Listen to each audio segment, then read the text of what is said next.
Hello book nerds, नमस्ते और आपका स्वागत है बुक नर्ड्स हिंदी की एक और पॉडकास्ट में, जहां हमारे साथ हैं विपुल कुलश्रेष्ठ जी। विपुल कुलश्रेष्ठ जी का मैं परिचय दे देती हूँ।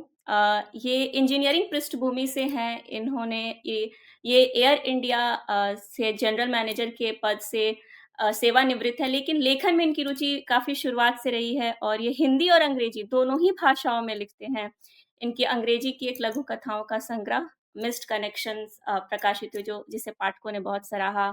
मेरी रचना दिल से हिंदी में इनकी एक काव्य संग्रह भी प्रकाशित हुई है। और आज हम जिस किताब के बारे में बात करेंगे, ये हिंदुस्तानी भाषा में लिखी हुई है, मतलब हिंदी और उर्दू के शब्दों का काफ़ी खूबसूरत संयोजन है इस किताब में। ये है दिल उल्फत और इज़हार। और विपुल जी का मैं बहुत-बहुत स्वागत करती हूँ बुक नर्ड्स के पॉडकास्ट पर। अ थैंक यू और thank you also for giving such a good introduction. परिचय देने के लिए बहुत बहुत शुक्रिया। किताबों से जो लोग जुड़े होते हैं, लेखन से जो लोग जुड़े होते हैं, उनके साथ बातचीत करने का अपना ही एक अलग मज़ा होता है। तो बातचीत की शुरुआत करती तो मैं ये जानना चाहूँगी कि जैसे होता है कि हम बहुत चीज़ें अपने जीवन में अनुभव करते हैं। तो जब हम अनुभव करते हैं तो उसे हम कभी-कभी लिखने की कोशिश करते हैं, एक शब्दों में पिरोने की कोशिश करते हैं। अभिव्यक्ति का एक माध्यम हो सकता है। तो आपके लिए कविताएँ क्या रही? मतलब ये अभिव्यक्ति रही आपके जीवन की, या जैसे कि आप आत्म-मंथन करते, किसी चीज़ पे बहुत सोचते हैं, समझते हैं और फिर उसको लिखते हैं। तो ये अभिव्यक्ति का सफ़र था या एक आत्म-मंथन था? नहीं, देखिए ऐसा है कि मेरी जिंदगी में जहाँ तक कविता लेखन का जहाँ तक सवाल है, वो चलता रहा स्कूल कॉलेज के टाइम से। स्कूल में ऐसे कंपटीशन वगैरह जो था, रेसिटेशन कंपटीशन, और कॉलेज में भी। और उसके बाद में जब मैं एविएशन में आ गया और एयरलाइन में था तब भी चलता रहा। मेरे लेख छपते थे, यहाँ के समाचार पत्रों में भी छपते थे, मुंबई मिरर, डीएनए और हिंदी में दैनिक जागरण। उसके बाद में जो कविता का सफर है वो एक एक्सीडेंट था, एक तरह का, जिसे कहते हैं कि आकस्मिक घटना की वजह से हुआ।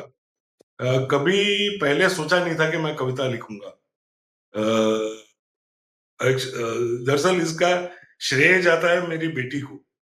मेरी बेटी जब अ, पहले फर्स्ट स्टैंडर्ड में थी, तो उसके यहाँ रेसिटेशन कंपटीशन था और वो हिस्सा लेना चाहती थी। और मैंने काफी तलाश किया कि ऐसे छोटे बच्चों के लिए कोई कविता का संग्रह मिले, कोई किताब मिले, जिसमें से कोई कविता मैं उसको याद करा सकूं, कंठस्थ करा सकूं, जिससे जिससे वो रेसिटेशन में कॉन्फिडेंस से बोल पाए।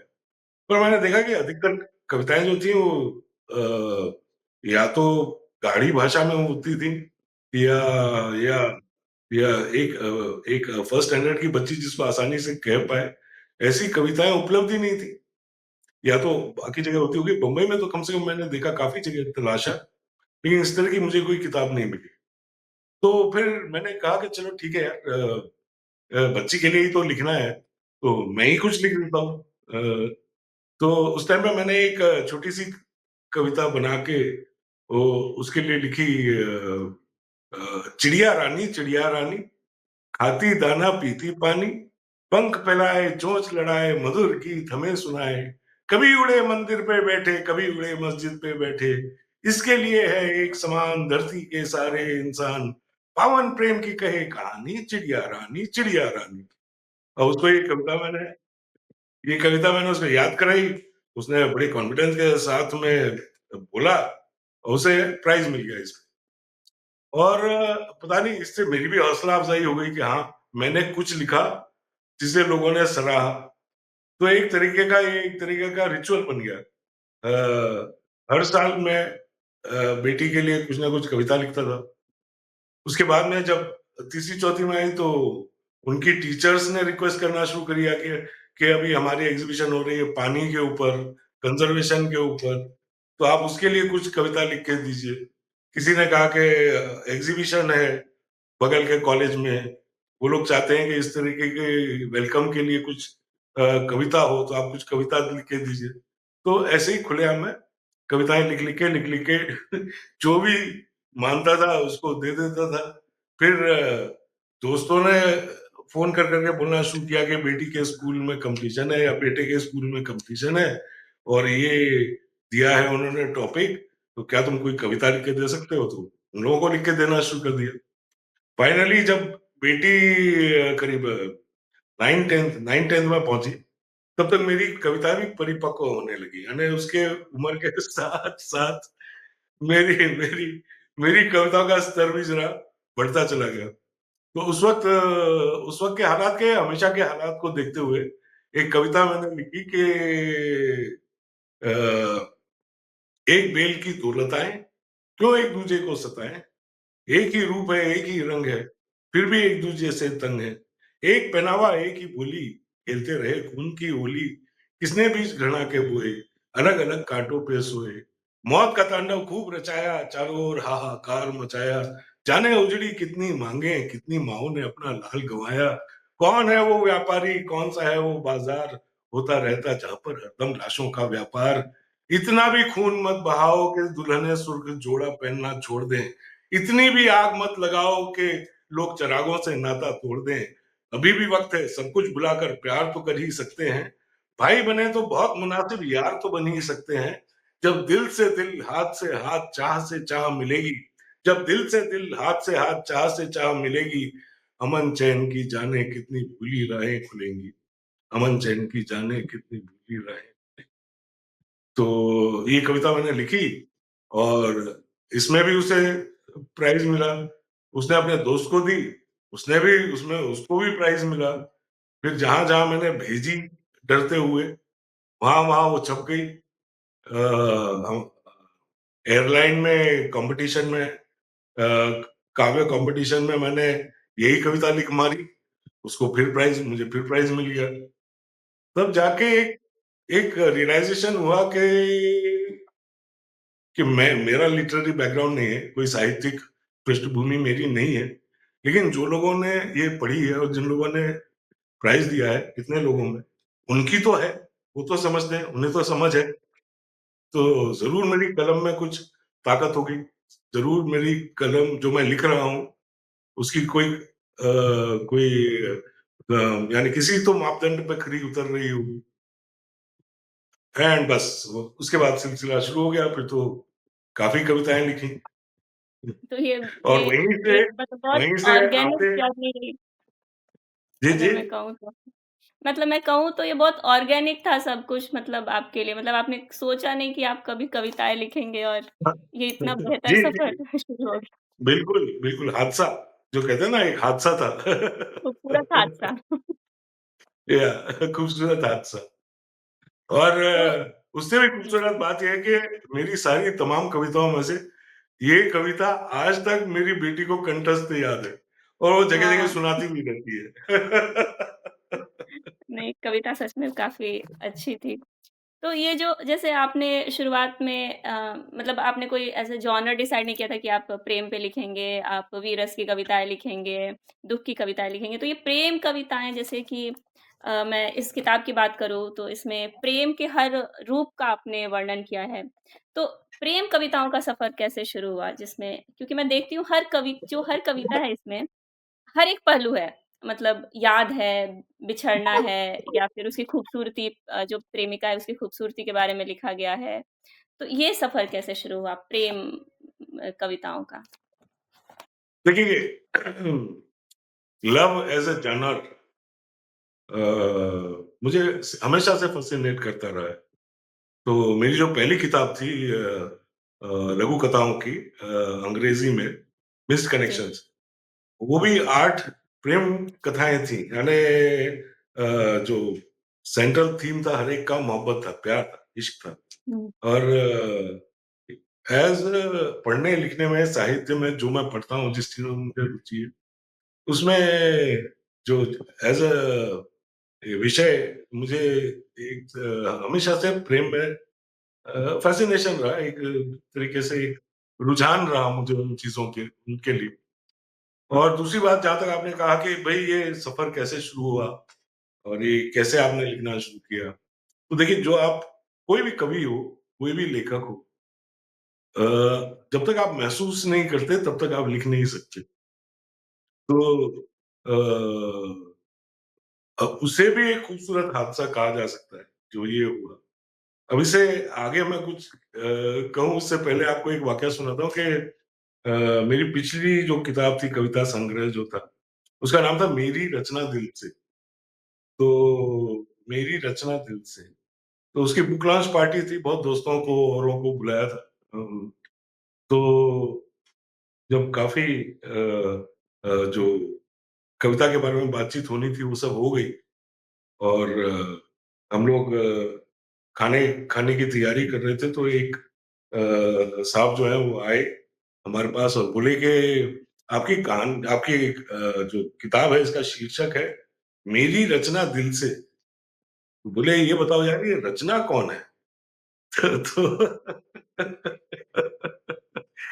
तो तो मैंने उनसे कहा देखिए ऐसा है कि रचना का मतलब होता है क्रिएशन, रचना का मतलब होता है कृति। तो इसलिए वो रचना है, पहली बात। और दूसरी बात, अगर कोई रचना है भी, तो आपको ये खुशफ़हमी कहाँ से हो गई कि मैं उससे आपका परिचय करा दूँगा?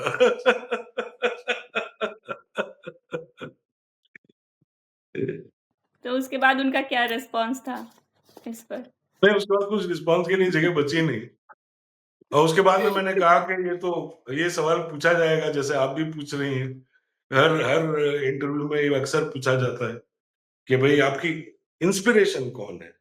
भई आपका जो कि भई कहाँ से आपको ये ख़्यालात आते हैं लिखने के लिए?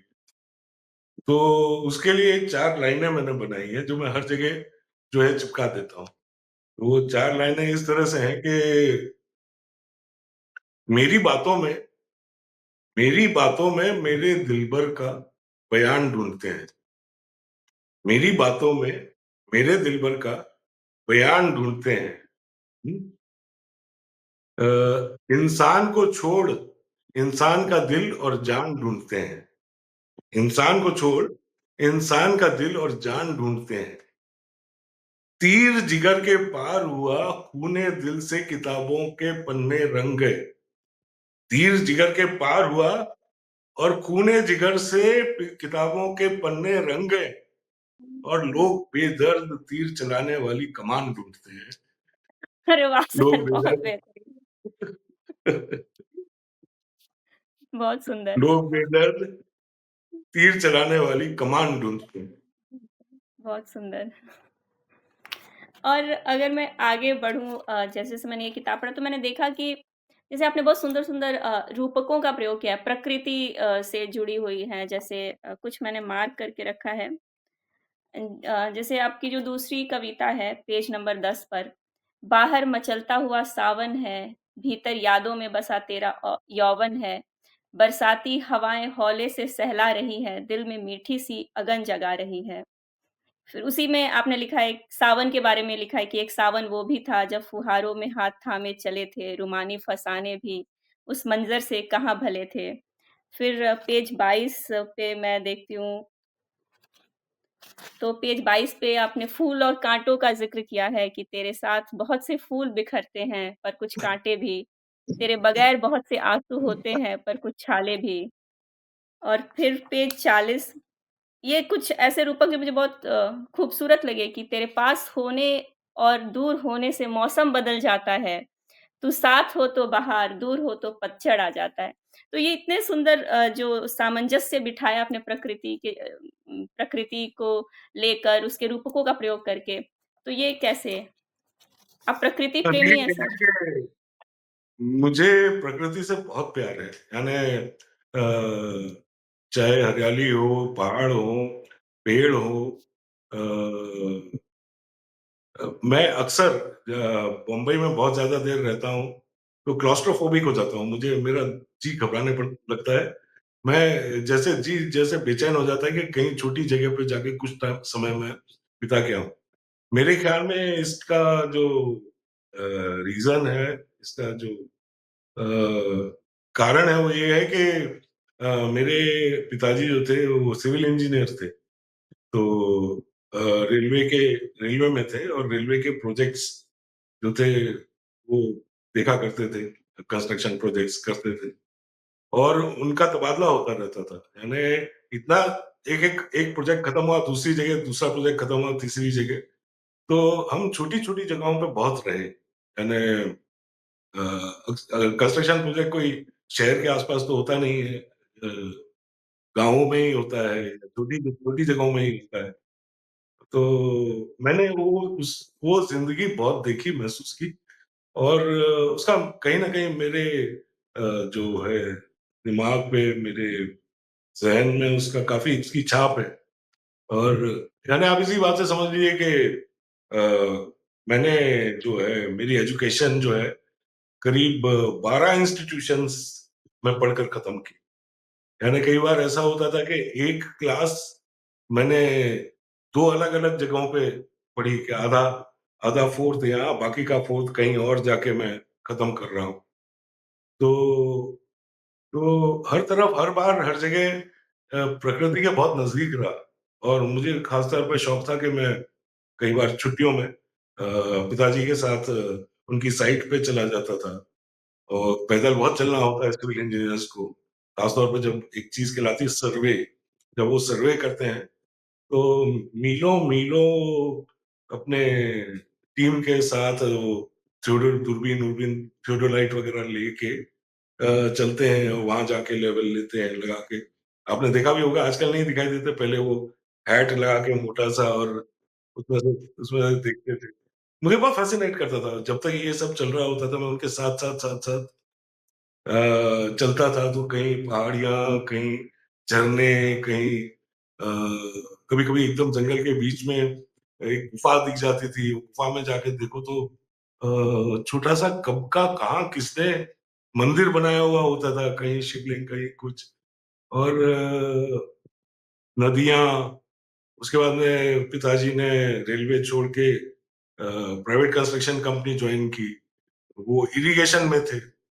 तो इरिगेशन में बाँध-वाँध जो है, डैम वगैरह जो है, छोटी जगहों में बनते हैं। नदियों पे जो है ना, छोटी जगहों पे बनते हैं। एकदम कहीं-कहीं तो एकदम घना जंगल हुआ करता था, जहाँ आदिवासियों का डर था कि आदिवासी बड़े खूंखार थे वहाँ के। ऐसी सब जगहों में रहे, तो मुझे प्रकृति से एक जुड़ाव बचपन से रहा है और वो जुड़ाव जो है कहीं न कहीं मेरी जब मैं लिखता हूँ, तो वो जुड़ाव कहीं न कहीं उसमें दिखाई देता है। वो आ जाता है, यानी आ कहीं जाता न है। कहीं वो हाँ। वो और अपने आप ही आ जाता हाँ, यानी कोई जैसे आप अब कविता लेखन का जो मेरा सफ़र है, पता नहीं बाकी लोगों का अलग होता होगा, लेकिन कविता लेखन मेरे लिए हमेशा एक ख़्याल से शुरू होता है। एक है। ख़्याल आता है खूबसूरत-सा ज़हन में, कुछ देख के, कुछ पढ़ के कुछ सुन के हुँ, एक हुँ। ख़्याल आता है और एक ख़्याल से कविता शुरू होती है। पहली जो पंक्ति है कविता की शुरू होती है और ज़्यादातर लोगों का ऐसा ही होता होगा, मेरे साथ तो ऐसा होता है कि एक बार मैंने एक पंक्ति लिख ली, उसके बाद में कविता अपने आप को लिखती है। हाँ, यानी मैं बिल्कुल, नहीं बिल्कुल। सोचता कि मेरा आखिरी जो पंक्ति होगी वो ये होगी, वो मैं नहीं सोचता। उसके बाद में वो कविता अपने आप लिखती चली जाती है। चले जाते बिल्कुल। तो ऐसे हाँ, एक कविता है जिसकी कुछ लाइनें मैं अपने दर्शकों के लिए सुनाना चाहूँगी। इसमें एक ज़रूर। सवाल भी मैं आपसे पूछूँगी। सिक्का एक होता है, पहलू दो होते हैं, साथ-साथ ही जागते हैं, साथ-साथ ही सोते हैं। सुमन एक होता है, सुगंध और सुंदरता दोनों जुदा होते हैं, साथ-साथ ही खिलते हैं, साथ-साथ ही विचरते हैं। ये जो कविता है, इसमें साथ-साथ का बहुत ज़िक्र है, मतलब साथ होने का। तो मैं बस मतलब प्रेम में साथ होना आप किस तरह से मानते हैं? मतलब प्रेम में साथ होने का जो गहरा अर्थ है, वो उसको आप किस तरह से देखते हैं? नहीं, नहीं देखिए प्रेम एक बड़ा ही अद्भुत जज़्बा है। जो प्रेम है उसमें 2 लोगों में जुड़ाव जो है, वो कोई ज़रूरी नहीं कि शारीरिक तौर पे रहे, यानी कि वो फिज़िकली एक-दूसरे के नज़दीक हैं। वो दूर रह के भी आपस में इतने जुड़े हुए हो सकते हैं कि कि एक को परेशानी हो तो दूसरे की समझ में आ जाए। आपने आपने देखा होगा, पता नहीं आपने अभी अपनी छोटी-सी उम्र में महसूस किया होगा या नहीं, लेकिन लेकिन ऐसा होता है, यानी अगर आपकी प्रेयसी कहीं है और परेशान है, तो आपको एक तरीके से एक तरंग आ जाएगी, आप खुद उदास हो जाएँगे, आपका मन नहीं लगेगा किसी काम में। ऐसा मेरे साथ तो कई बार हुआ है कि फिर फ़ोन लगा के पूछा तो पता चला भई तबीयत खराब है या कोई तकलीफ है। तो ये जो जुड़ाव है, ये यहाँ मैं जो बात कर रहा हूँ, ये जुड़ाव जज़्बातों का है। ये जुड़ाव जो है, ये आत्मा का है। ये जुड़ाव जो है, आत्मीयता है ये इसका, बिल्कुल। हाँ, आत्मीयता का है। जी। और प्रेम जो है मतलब शारीरिक तौर पे मतलब प्रेम को हम सिर्फ़ शरीर के आस-पास ही नहीं माप सकते, शारीरिक आकर्षण के तौर पे नहीं देख सकते हैं। तो प्रेम को जब हम आत्मीयता के साथ देखते हैं या आत्मा के मिलन के साथ देखते हैं, तो एक आध्यात्म भी मतलब प्रेम एक आध्यात्म का भी ज़िक्र आने लगता है कि प्रेम आध्यात्मिक है। तो इस पे आपके बिल्कुल। क्या विचार हैं? देखिए, एक जगह एक इंटरव्यू में मुझसे पूछा गया कि आप तो रिटायर्ड हैं और आई वाज़ आस्क्ड कि at the age of you must be what time at what age did you retire? आप किस उम्र पे आप जो है रिटायर हुए हैं? तो मैंने कहा हमारे यहाँ रिटायरमेंट एज 58 साल होती है। तो कहते हैं कि ऐसे में तो लोग स्पिरिचुअलिटी में चले जाते हैं उसके बाद। आप मोहब्बत की कविताएँ लिख रहे हैं। तो मैंने कहा I don't see the difference. मैंने कहा फ़र्क क्या है? मैंने कहा कि हम जिस कल्चर से आते हैं, उसमें तो सदियों से हमारे वेदों में, पुराणों में मोहब्बत का ज़िक्र है और उसकी तुलना जो है, सच्चे प्रेम की तुलना जो है बंदगी से की गई है, इबादत से की गई है, पूजा से की गई है। तो तो तो सच्चा सच्चा जो पाक-साफ़ इश्क, मोहब्बत जिसे कहते हैं, पाक-साफ़ इश्क, अ, उसमें तो कोई फ़र्क ही नहीं है। जैसे साहिर लुधियानवी जी का कलाम है। मैं बहुत ज़्यादा मुतासिर हूँ साहिर लुधियानवी जी से, यानी उन्हें शायरी का जादूगर मानता हूँ। 2 लोग, एक तो मुझे साहिर लुधियानवी और दूसरे अ, गोपाल दास नीरज जी। नीरज जी की कविता तो मैं गोपाल दास नीरज जी आपने पढ़ी हो कि नहीं पता नहीं। और उन्होंने एक फ़िल्मी गाना लिखा था, एक कव्वाली थी, बरसात की एक रात फ़िल्म थी, मेरी पैदाइश से पहले, आपकी पैदाइश से तो कहीं पहले। अ, उसका एक स्टैन्ज़ा था जो बहुत खूबसूरती से बयाँ करता है कि इश्क और मोहब्बत क्या होती है। तो वो कुछ इस तरह से थी कि अ, अल्लाह और अल्लाह और रसूल का फरमान इश्क है, यानी कि हदीस इश्क है, कुरान इश्क है। ये कायनात इश्क है और जान इश्क है। इश्क मूसा इश्क ही मंसूर है। इश्क काबा इश्क कोहे तूर है। इंसान को बुत और बुत को देवता करता है इश्क। इंतहा ये है कि बंदे को खुदा करता है इश्क। एंड तो अ, आप ये तो ख़ैर वो कुरान की बात कर रहे हैं। ख़ैर उसी गाने में उन्होंने हिंदुओं की भी बात की है। लेकिन आप अपने स्क्रिप्चर्स देखिए, हमारे यहाँ ऐसी प्रगाढ़ मोहब्बत का जो है वर्णन है कि राधा जो है, जो कि उम्र में बड़ी थीं, कृष्ण के साथ में उनकी मोहब्बत थी और कृष्ण उनसे इतनी ज़्यादा मोहब्बत करते थे कि जब उनका उनका स्वर्गवास हुआ राधा जी का, तो कृष्ण जी ने अपनी बाँसुरी तोड़ दी। उसके बाद उन्होंने ज़िंदगी में कभी बाँसुरी नहीं दिखाई।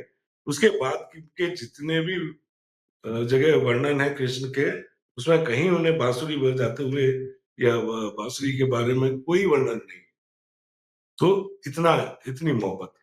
हमारे यहाँ मीराबाई, जिनको कि संत का दर्जा दिया जाता है, उन्होंने कृष्ण से बिना देखे, बिना जाने ऐसी मोहब्बत की कि उनमें अलौकिक शक्ति आ गई। उनको मारने की कोशिश की गई, जहर ने काम नहीं किया, सांप से डसवा के उनके ऊपर कोई असर नहीं हुआ। और वो इस कदर प्यार में खोई के संत बन गई। गोस्वामी तुलसीदास जी गोस्वामी तुलसीदास जी अपनी अपनी पत्नी से बहुत प्यार करते थे। और एक दिन पत्नी उनकी मायके चली गई तो बारिश हो रही थी, सरयू नदी में बाढ़ आई हुई थी। वो बारिश में आधी रात को सरयू नदी तैर के अपनी पत्नी से मिलने पहुंचा और उनकी पत्नी ने उनको प्रताड़ित किया कि इतना प्यार यदि तुम राम से करो तो तुम संत बन जाओ, जो जितना तुम मुझसे करोगे। तो वो उनको वो बात इतनी लग गई कि उन्होंने अपने अपनी लॉ लगा ली रामचंद्र जी से, और देखिए रामचरितमानस बना दी। और यहाँ रामचरितमानस की रचना कर दी उन्होंने। वो तो छोड़ी, हमारे देवता शंकर भगवान, शिव जी, वो अपनी पत्नी से इस कदर मोहब्बत करते थे, और शादी होने से पहले भी मोहब्बत करते थे, शादी होने के बाद भी मोहब्बत करते थे, कि जब जब जब पार्वती जी का देहावसान हुआ, जब उनकी मृत्यु हुई, तो उनका निर्जीव शरीर पकड़ के और सारे ब्रह्मांड में चक्कर लगा रहे थे। वो त्यागने को तैयार नहीं थे, इतना के देवता सब भयभीत हो गए कि कहीं सर्वनाश ना हो जाए जिस तरीके की। तो हमारे यहाँ तो कहानियां, अनगिनत कहानियां हैं मोहब्बत की, प्यार की, प्रेम की। तो ये सबने माना है, दार्शनिक जो है उन्होंने माना है, सूफी संत है उन्होंने माना है कि सच्चा प्रेम, या जिसे पाक साफ इश्क मोहब्बत कहते हैं, उसकी तुलना तो बंदगी से की जा सकती है। तो क्योंकि सच्चे प्रेम का नाता जो है आत्मा से होता है, रूह से होता है। हाँ, ये एक बहुत खूबसूरत से गाने में भी है कि इश्क का एहसास है रूह से महसूस करो, रूह से। तो आत्मा से रिश्ता होता है। और स्पिरिचुअलिटी क्या है? स्पिरिचुअलिटी यानी अगेन आत्मा। या तो मेरे लिए I think spirituality and love is the same, at least they are on the same pedestal. हाँ, प्रेम मतलब जैसे कोई प्रेम में पड़े तो प्रेम स्वार्थी बनना नहीं सिखाता है, स्वार्थ से परे। जैसे कहते हैं ना कि जब आप या आध्यात्मिक होते हैं तो आप सारे मोह माया से ये हो जाते हैं, वैसे ही प्रेम आपको और ऊंचा उठाता है अगर सच्चा प्रेम है तो। इन कविताओं में बहुत सुंदर उपमाओं का भी प्रयोग है। मतलब जैसे मैं कुछ कुछ लाइनें पढ़ती हूँ तो बहुत खूबसूरत लगती हैं कि तुम घटा की तरह आई और सावन की तरह बरस कर चली गई, तुम्हारे साथ चैन गया। जैसे लगता है कोई गीत है, कोई गीत मैं पढ़ रही हूँ। करार गया, नींद भी चुरा कर ले गई, उदासी के आलम में खुशी ढूँढ रहा हूँ, अपनी प्रियतमा अपनी हमनशी को ढूँढ रहा हूँ।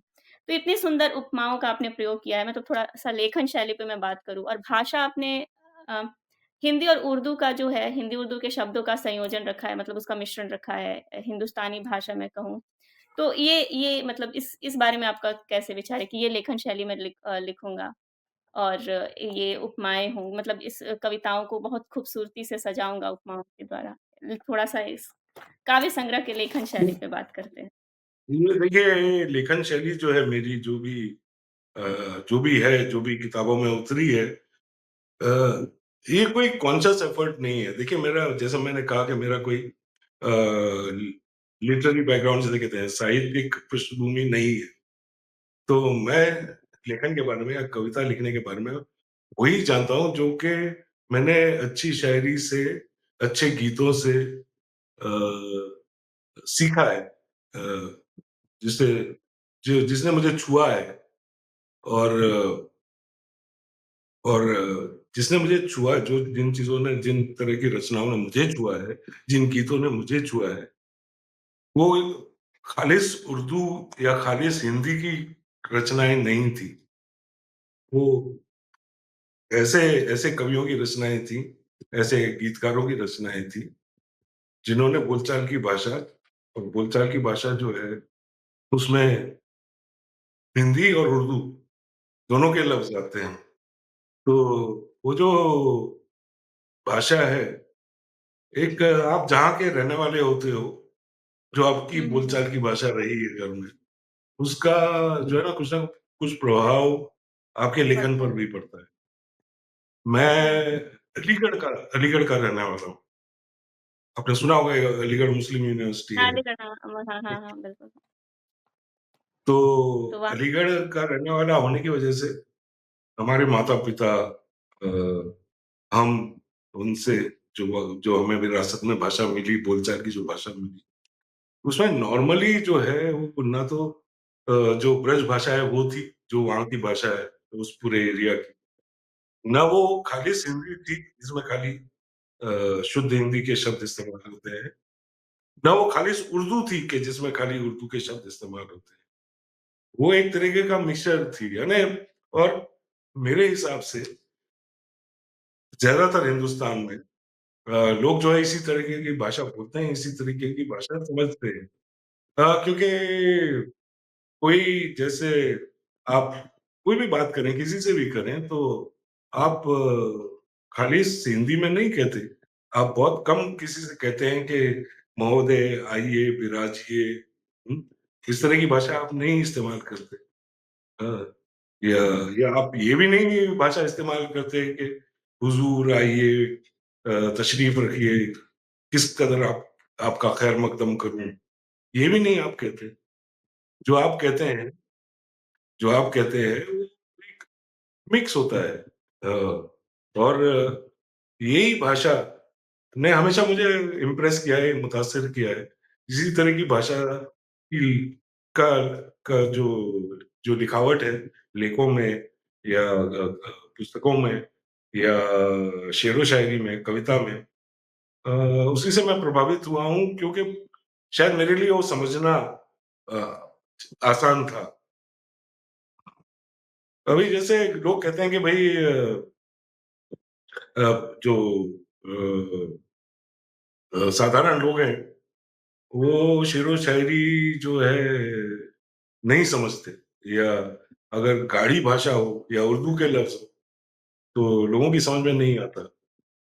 लेकिन मेरे ख़्याल में ये गलत धारणा है क्योंकि मैंने देखा है पान की दुकान पे जब टीवी नहीं हुआ करता था, एक रेडियो चला करता था, जिस पे गाने सुना करते थे। हर पान की दुकान वाला एक ट्रांजिस्टर रखता था जिस पे गाने चला करते थे, और उन गानों में उसको खूब समझ में आती थी। साहिर लुधियानवी का गाना मैं पल दो पल का शायर हूँ, या कभी-कभी मेरे दिल में ख़्याल आता है, या नीरज जी की कविता के ऊपर आधारित गाना के कारवां गुज़र गया गुबार देखते रहे, या अ शकील बदायूनी या हसरत जयपुरी, ये लोग सब माने हुए शायर थे। इनकी कविताओं में बहुत सारा हिंदी भी होता था, उर्दू भी होता था, मिक्सचर होता था। इनके गाने बनते थे और हर किसी की समझ में आता था। अभी हाल ही में मेरे साथ एक वाक़या हुआ कि एक जगह मैं बाल बनवाने के लिए गया, तो हेयर कटिंग करने के लिए, तो बैठा हुआ था, तो मेरा फ़ोन आया, तो मैं बात कर रहा था, मेरा पब्लिशर का फ़ोन था। तो उससे मैं बात कर रहा था, ये है, वो है, ऐसा करना है, ऐसी रॉयल्टी। तो और बात खत्म होने के बाद में वो कहता है, "सर आप लिखते हैं?" मैंने कहा, "हाँ।" तो बोले, "आप क्या लिखते हैं?" मैंने कहा, "मैं कविताएँ लिखता हूँ।" "शायरी?" मैंने कहा, "हाँ।" तो कहता है, "आप अपनी किताब देंगे मुझे पढ़ने के लिए?" मैंने कहा, "तुमको कविता समझ में आती है? शायरी समझ में आती है?" बोला, "हाँ सर।" और उसने मुझे फटाफट 2-3 शेर सुनाए, और मैंने कहा, देखिए, हमारी ये गलत धारणा होती है कि शायरी, कविता, साहित्य जो है एक किसी खास तबके के लोगों की धरोहर है। ऐसा ऐसा नहीं है।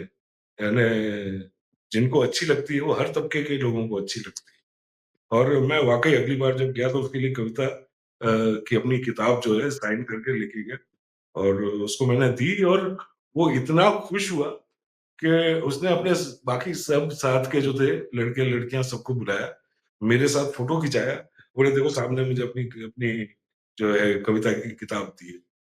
और ये एक वाक़या है। और एक वाक़या हुआ कि मेरे घर में फ़िल्टर चेंज करने के लिए मैकेनिक आया, और वहाँ पे टेबल के ऊपर मेरी किताब रखी हुई थी। तो उसने देखा, बोला, "विपुल कुलश्रेष्ठ", बोले, "सर ये आपने किताब लिखी है?" मैंने कहा, "हाँ, मैंने लिखी है।" तो बोले, "मैं 1 कॉपी आप दे सकते हैं मुझे?" मैंने कहा, "तुम पढ़ते हो कविता?" बोले, "हाँ।" बोले, "मैं तो बहुत पढ़ता हूँ।" फिर वो बताने लगा ऐसे-ऐसे शायरों का नाम जिनकी जिनकी की शायरी ठीक से मैंने भी नहीं पढ़ी। ज़ौक़ और फ़िराक और वो तो और गालिब के जो गाढ़े शेर हैं, वो मुझे आज तक समझ में नहीं आते। तो उनके नाम बताने लगा, मैंने ये पढ़ी है, वो पढ़ी है, वो पढ़ी है एंड बोले, "मैं तो बहुत शौकीन हूँ सर। मैं जो एक डायरी बना रखी है, जो मुझे अच्छा लगता है शेर, मैं उस डायरी में लिखता हूँ।"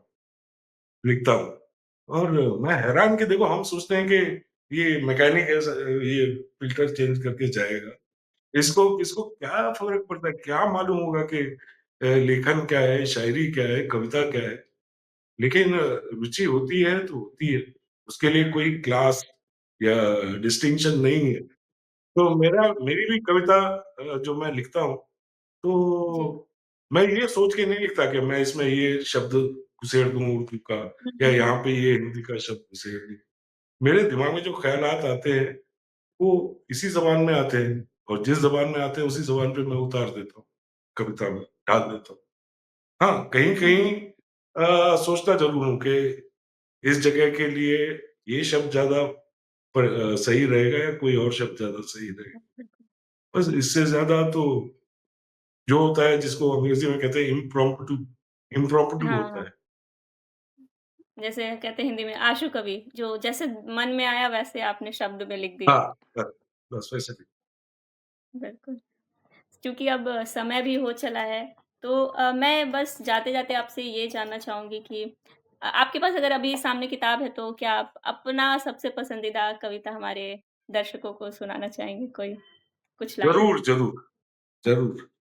पहले तो ये दिखा दूँ दर्शकों को कि ये है मेरी किताब मेरी दिल उल्फत और इज़हार और इसकी कविता जो है एक ख़ास तौर से मुझे पसंद है। देखिए ऐसा होता है कि कवि के लिए उसकी सारी कविताएँ जो है ना उसके बच्चों जैसी होती है। तो ये कहना कि ये इससे ज़्यादा अच्छी है या कौन-सी आपकी प्रिय है ये कहना तो मुश्किल होता है लेकिन अ, कोई-कोई कविता लिख के एक अच्छी-सी अनुभूति होती है। उनमें से ये एक कविता है कि जिसके आने से मेरी दुनिया रोशन हो जाती है, जिसके आने से मेरी दुनिया रोशन हो जाती है, दिल की मुरझाई सी बगिया खिला सा गुलशन हो जाती है। रोम-रोम रोमांच से भर उठता है, त्वचा मेरी खुद पैरहन हो जाती है। चारों ओर फूट पड़ते हैं हज़ारों नगमे, चारों ओर फूट पड़ते हैं हज़ारों नगमे, मेरी आवाज़ भंवरे की गुंजन हो जाती है। नज़रें मिलाती हैं तो अपनी तस्वीर नज़र आती है, मेरी आँखें उसका दर्पण हो जाती है। धड़कनों का शोर चारों ओर गूंज उठता है, धड़कनों का शोर चारों ओर गूंज उठता है, जब मेरी आगोश में उसकी काया कंचन आ जाती है। सांसों के तार झंकृत हो उठते हैं, जब मेरी जिह्वा उसका चुंबन पा जाती है। वो परी नहीं, पर मेरे लिए फरिश्ते से कम नहीं। वो परी नहीं, पर मेरे लिए फरिश्ते से कम नहीं। उसकी हर अदा तिलस्मी बंधन हो जाती है। उसकी हर अदा तिलस्मी बंधन हो जाती है। वो बुत नहीं, पर खजुराहो की मूर्तियों में वो दम नहीं। वो बुत नहीं, पर खजुराहों की मूर्तियों में वो दम नहीं। वो सारी कलाकृतियों का मंथन हो जाती है। वो सारी कलाकृतियों का मंथन हो जाती है। बहुत सुंदर। तो जाते-जाते सर हमारे दर्शकों, हमारे पाठकों के लिए आप कुछ कहना चाहेंगे? तो जी, एक 4 लाइनें लिखी हैं कि संगदिल और खुदगर्ज़ दुनिया में संगदिल और खुदगर्ज़ दुनिया में चैन से जीना दुश्वार है, वाह! चैन से जीना दुश्वार है। विश्वास संगदिल और खुदगर्ज़ दुनिया में चैन से जीना दुश्वार है और हर शख्स परेशान है यहाँ, हर शख्स परेशान है यहाँ और कुछ की करनी पर धिक्कार है, कुछ की करनी पर धिक्कार है। का हाँ, और मोहब्बत वो वाहिद जज़्बा है, मोहब्बत वो वाहिद जज़्बा है, जिससे चैन और करार है, जिससे हुँ। चैन और करार है। और तब तक उम्मीदें ज़िंदा हैं, तब तक उम्मीदें ज़िंदा हैं, जब तक विश्व में पाक-साफ प्यार है, जब अरे तक वाह! विश्व में पाक-साफ प्यार है। बस यही मेरा बहुत सुंदर, जो है संदेश है सबके लिए। तो बहुत प्यार, सुंदर। मोहब्बत जी, ये बातचीत बहुत अच्छी रही, बहुत सुंदर लाइनें भी सुनने के लिए मिली हमें। जाते-जाते मैं अपने पाठकों से कहना शुक्रिया, चाहती थैंक यू। हूँ एक जो आप हर घड़ी तुम्हारे संग एक ख्वाब मैं जीता हूँ, लंबी ख्वाबों की फ़ेहरिस्त को मोहब्बत के धागे से सीता हूँ। कोई ख्वाब सुनहरा सा, कोई ख्वाब रुपहला सा, हर बार यही लगे वह ख्वाब हो पहला सा। बहुत सुंदर। तो जो भी हमें सुन रहे हैं, ये किताब अमेज़न पे उपलब्ध है। आप इसे वहाँ से ऑर्डर कर सकते हैं और इस किताब को पढ़िए। अगर आपको कविताओं में रुचि है, तो ये बहुत बेहतरीन साथी हो सकती है आपकी। आप इसके कोई भी पन्ने को आप पलटिए तो इतना सुंदर, इतनी सुंदरता से शब्दों को सँजोया है। तो इसीलिए मैं अपने सारे पाठकों से